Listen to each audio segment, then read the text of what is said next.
Hey guys, welcome back to Creepypasta, my very own Creepypasta FanFiction. I didn't mean to mention, this story is called The Crystal and the Ruff, and is my Creepypasta story and everything else and all. It's on Wattpad. You can find it, Creepypasta FanFiction, A Crystal and the Ruff, Tazz1995 at Wattpad. Anyway, let's get into it. Oh crap. Hang on.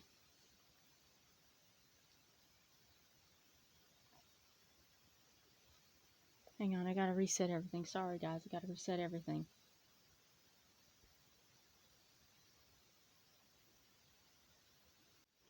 Okay, sorry about that. Let's get into it.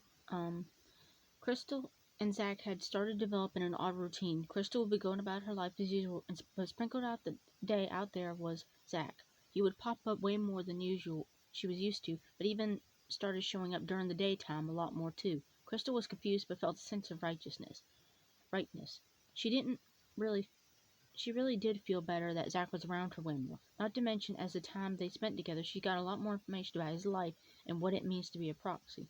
She was learning a lot too. She was even getting a little bit better at knowing what to look for in the newspaper she was bringing back, and was able to see which and would be worth Zach's time. Crystal had also crap.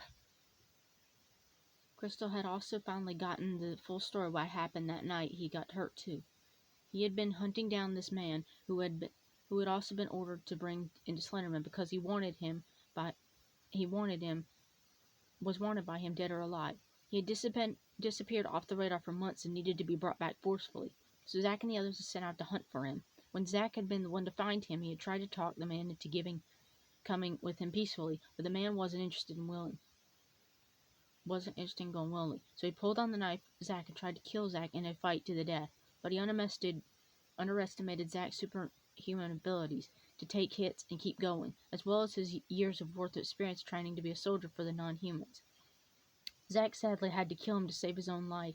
He knew the Slenderman was mad, but had no choice. He knew Slenderman said dead or alive, so did his job, but sadly, due to his injuries, he had to get some help ASAP and wouldn't make it to the mansion in one piece, and the damages might have been irreversible.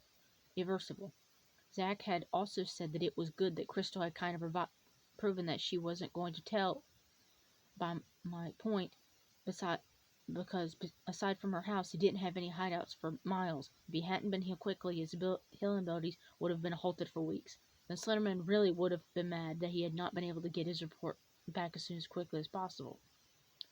Crystal had been glad that she, in a weird way, had saved Zack's life, but had been upset when he had nonchalantly talked about killing someone. Zack had then told her that the man was in fact a true pig and evil person.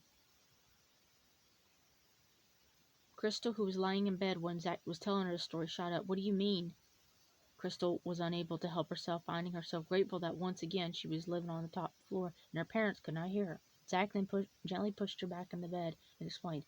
He told her that the man was a noodle and had some kind of hired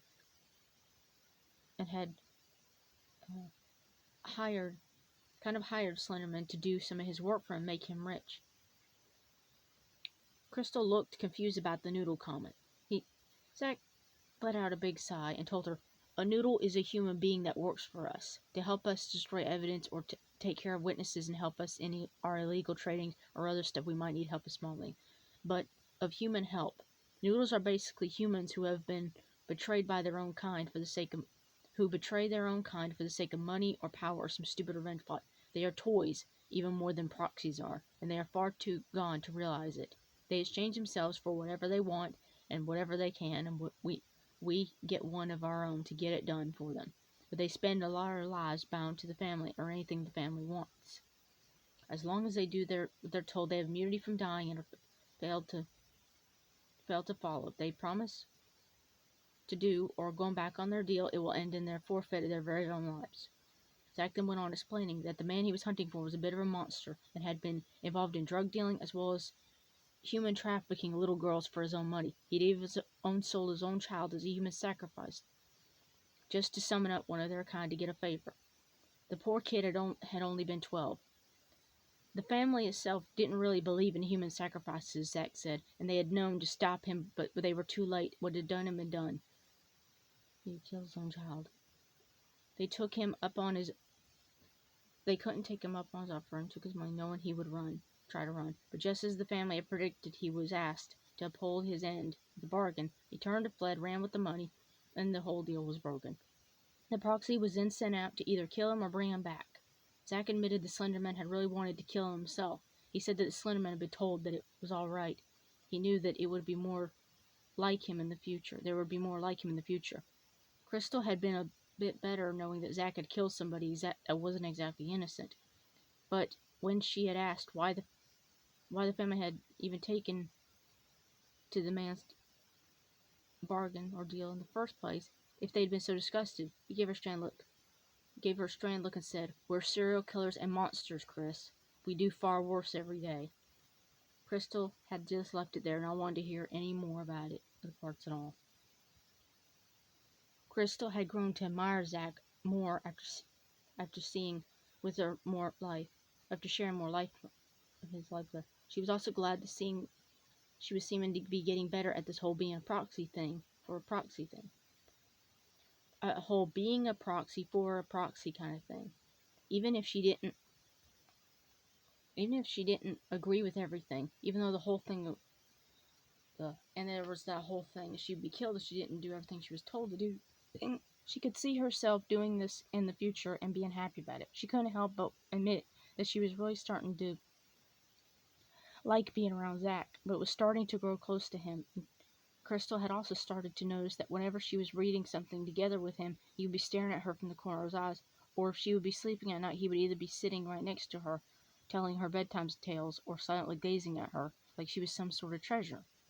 She also noticed that any time they had been standing too close around her, Zack would occasionally run his hand through her hair and would look like he really wanted to kiss her, but would then pull back and look at her hungrily. Crystal wasn't going to lie to herself. She said she didn't know he didn't want to kiss her, but the confusing thing was that she couldn't put her finger on why things had escalated so quickly. What had happened to the scary boy and the scared girl? Where was the fear that she had before? Where did it go? One thing was sure, she had really changed the way she truly felt about Zack the Proxy, and he had done so just as quickly as how he felt about her too. Sorry for the long wait, you guys, on these chapters. I'll do better. I have chores and Christmas to plan around, so I'm sorry if they're coming a little late. Please keep running into... I keep running into writer's block, and it's hard sometimes to connect part A to part B, and I'm getting better at it, though. I'm sorry to wait regardless, and hope you guys enjoy it anyway. Anyway, next one. Be blessed. God bless you. Be blessed, and have a good day. And that's the end of chapter 8. I think that was the most difficult chapter to write, but either way. Hope you guys like it, and I think that'll be the end of chapter. I'll see you in the next one. Bye-bye.